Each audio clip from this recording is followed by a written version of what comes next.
Hi everyone and a pleasant day to all. By the way, I'm Rholenz Lacorita with my classmate Miss Vivian Barrios and Miss Jeszel Bacason to present and discuss our topic for today. And today's lesson is all about self from sociological perspective. As we heard the word self, the possible first word that would come up or pop up on our minds will be I or me, or hinilagay nun ng ating kaugalingan, which implies ourself. And the word sociological perspective, which refers to how our society sees us as an individual or a person, depends on how we act or how we behave in the society. Ano bala ang panulukan kang tao ka naton as an individual or a person living in the society, having social life? To proceed with our next slide, first, what we're gonna expect and gonna learn after discussing this lesson. So, at the end of the lesson, student must have, number 1, describe and discuss the different ways by which society shapes the self. Number 2, identify the influences of home, school, community, and mass media to the development of self. Number 3, examine oneself in relation to the sociological perspective. And here in the next slide, societies can shape the development of their members in different ways. Each society teaches its concepts, values, and accepted behaviors to each child. This instruction is largely accomplished by social institutions such as home, school, church, and mass media. So, based sa diri na slide, society is one of the molder of oneself to development, with its affecting factors which are the home, school, church, and mass media, where we people engage in our daily life. With these different institution, minakain man diri nga kada isa kan sa ila nga role nga i-act or play sa kang isa ka tawo nga kabulig or help sa iya sa pagmolding sang iya nga self or siya nga kaugalingon. And here in the next slide, social constructivists argue that self should not be seen as a static entity that stays constant, true and true. Rather, the self has to be seen as something that is unceasing flux, in a constant struggle with external reality and malleable in its dealing with society.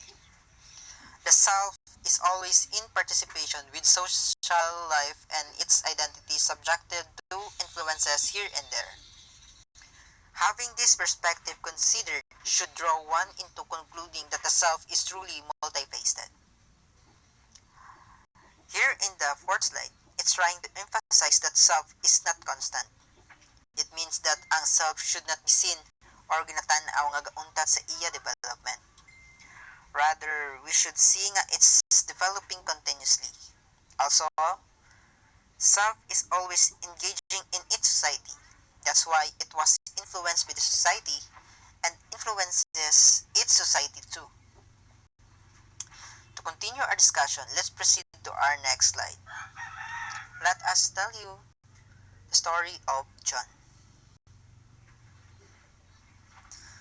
June is a math professor at a Catholic university for more than a decade now. John has a beautiful wife whom he met in college, Joanne. Joanne was John's first and last girlfriend. Apart from being husband, June is also blessed with doting kids, a son and daughter. He also sometimes serves in church too as a lecturer and commentator. As a man of different roles, one can expect John to change and adjust his behavior, ways, and even language depends on his social situation. When June is in the university, he conducts himself in a manner that befits his title as a professor. As a husband, June can be intimate and touchy. Joanne considers him sweet, something that his students will never conceive him to be. His kids fear him. As a father, John can be stern. As a lecturer and commentator, on the other hand, his churchmates knew him as a guy who is calm, always all smiles, and always ready to lend a helping hand to anyone in need. This short story is not new to most of us. We ourselves place different roles, act in different ways depending on our circumstances. Are we being hypocritical in doing so? Are we even conscious of our shifting selves? According to what we have so far, this is not only normal, but it also acceptable and expected. The self is capable of morphing and fitting itself into circumstances it finds itself in. As we have tackled earlier, June himself play different roles in his society which builds his personality depends on the role he plays and how he lives the perspective of to the society by how he acts or behaves in the different institutions.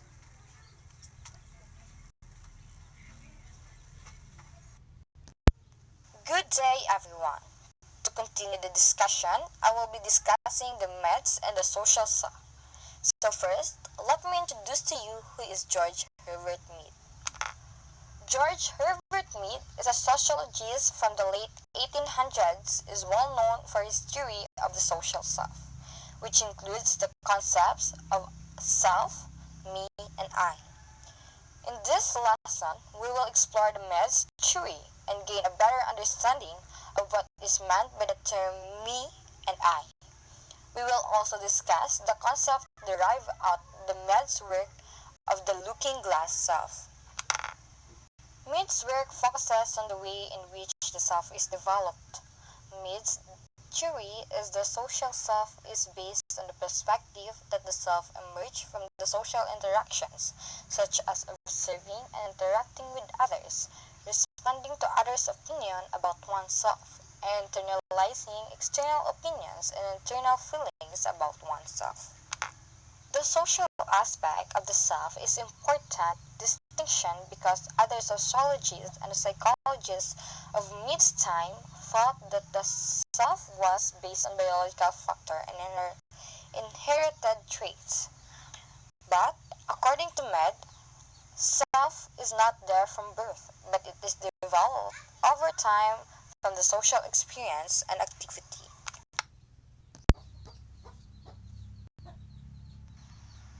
According to Mead, these are the three activities that develop self. These are the following: language, play, and games. So first, let us discuss how language develops the self. Language develops self by allowing individuals to respond to each other through symbols, gestures, words, and sounds. Language convey other attitudes and opinions toward the subject or the people.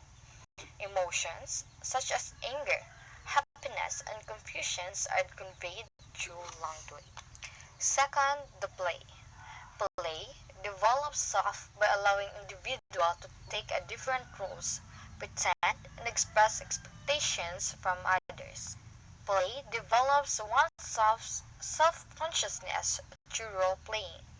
During role-play, a person is able to internalize the perspective of others and develop an understanding of how others feel about themselves and others in the variety of social situations. And the last develop the self is game. Game develops self by allowing individuals to understand and adhere to the rules of the activity.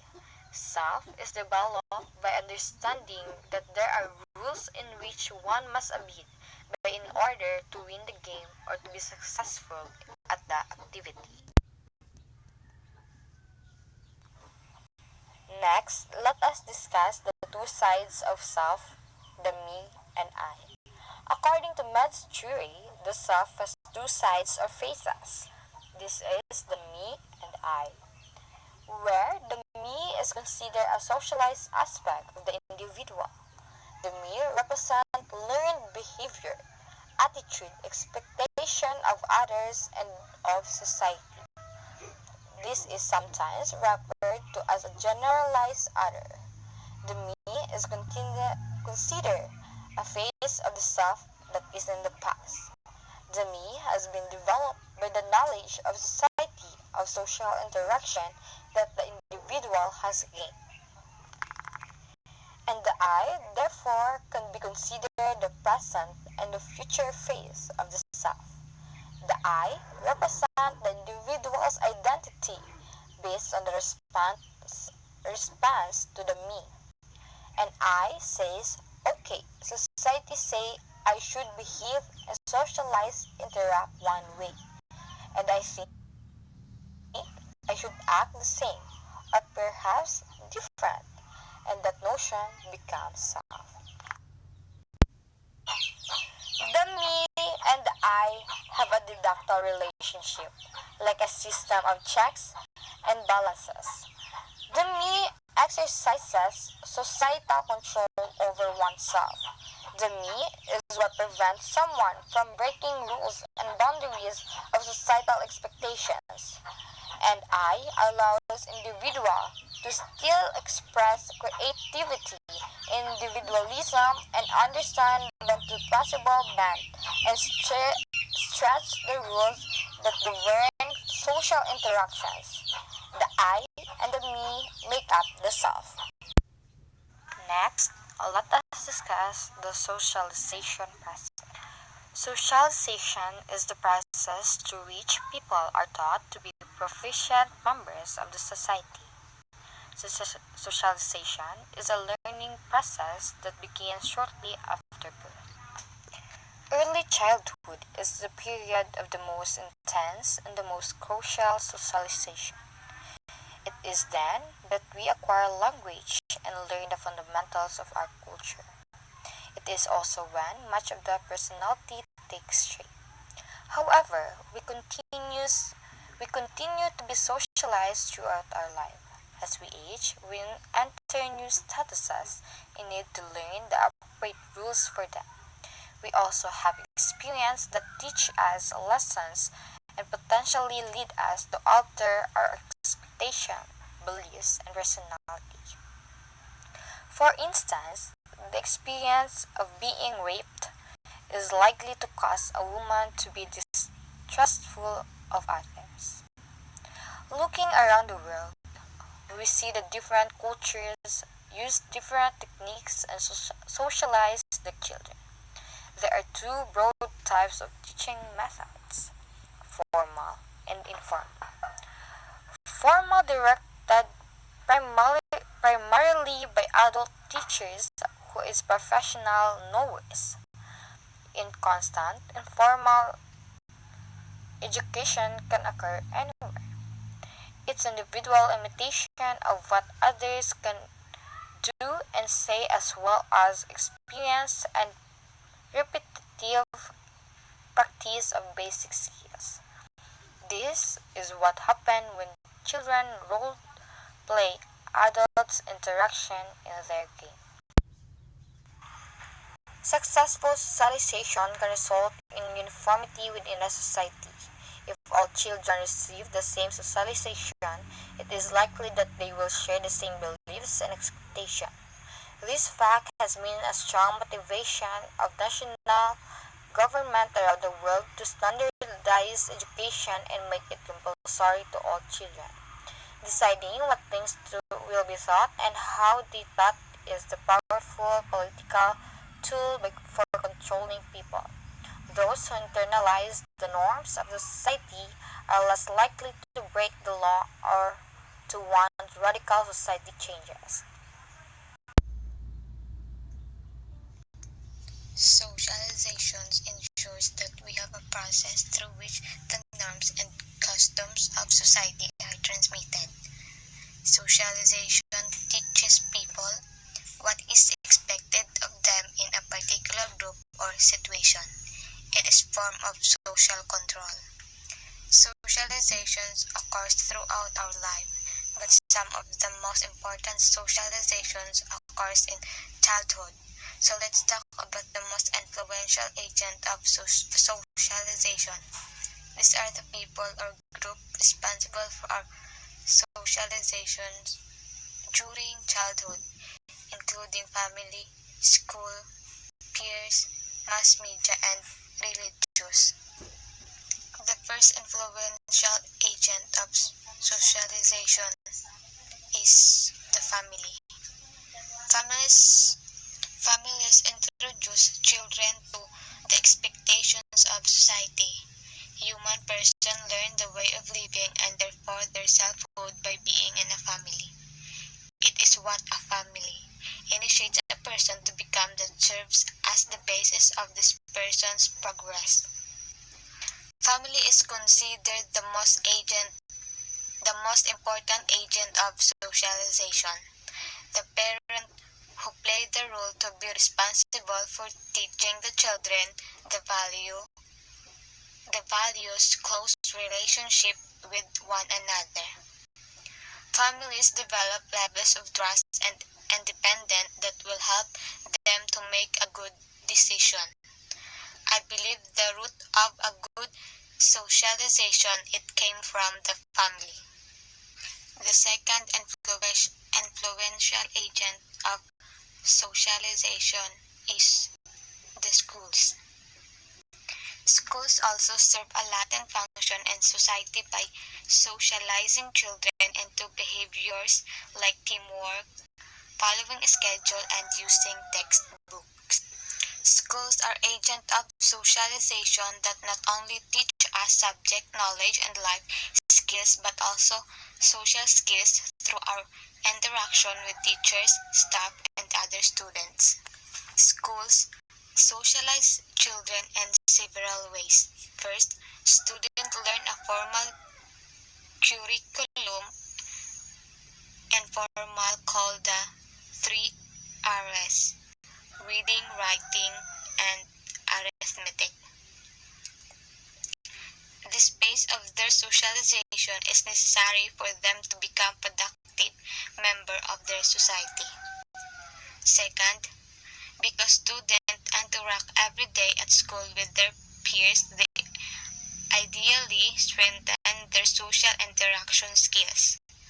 Third, they interact with authority figures, their teachers who are not their parents. Due to this fact, the school becomes an important agent of socialization. The third influential agents of socialization is the peers. A peer group is made up of people who are similar in age and social status and who share interests. Peer groups are important to adolescents in a new way as they begin to develop an identity separate from their parents and exert independence. A peer group is made up of people who are similar in age and social status and who share interests. Peer group socialization begins in the earliest age. Peer groups are important to adolescents in a new way as they begin to develop an identity separate from their parents and exert independence. Additionally, peer groups provide their own opportunities for socialization since kids usually engage in different types of activities with their peers than they do with their families. Peer groups provide adolescents first major socialization experience outside the realm of their families. Example: friends. Our friends play a very important role in our lives. This is especially true during adolescence, when peers influence our taste in music, clothes, and so many other aspects of our lives, as the now common image of the teenagers always on a cell phone reminds us. But friends are important during other parts of the life course as well. We rely on them for fun, for emotional comfort and support, and for companionship. That is the upside of friendships. The next agent of socialization is the media. Mass media refers to the distribution of impersonal information to a wide audience via television, newspapers, radio, and internet, with the average person spending over 4 hours a day in front of TV. Media greatly influences social norms. Mass media is one of the main agents of socialization that affect every individual, especially to the youth today. Through mass media, it helps them to be more informative, active, and advanced. They help them also to explore and learn new things in every aspect of lifestyle and different countries. They will acquainted and knowing each other. Mass media plays a role of exposed and the modernized world, which we can deliver and spreading the message to anyone by using media. But there are some thoughts that mass media also not good effect in mental health that can harm and abuse us. But as a student, we should know how to use it properly. Just use our mind and always wear the soul of respect. The final agent of socialization is the religion. Religion is an important avenue of socialization for many people. Many of these institutions uphold gender norms and contribute to their enforcement through socialization. Religion is one of the agents of socialization that every individual learns how to interact with other peers to spread the positivity, good values about religion. Through this, it's easy to socialize and acquaintance with other people. With the same faith and believing in one God, through religion, it will lead to every people, especially to the young ones, to educate them and to attain a good behaviors.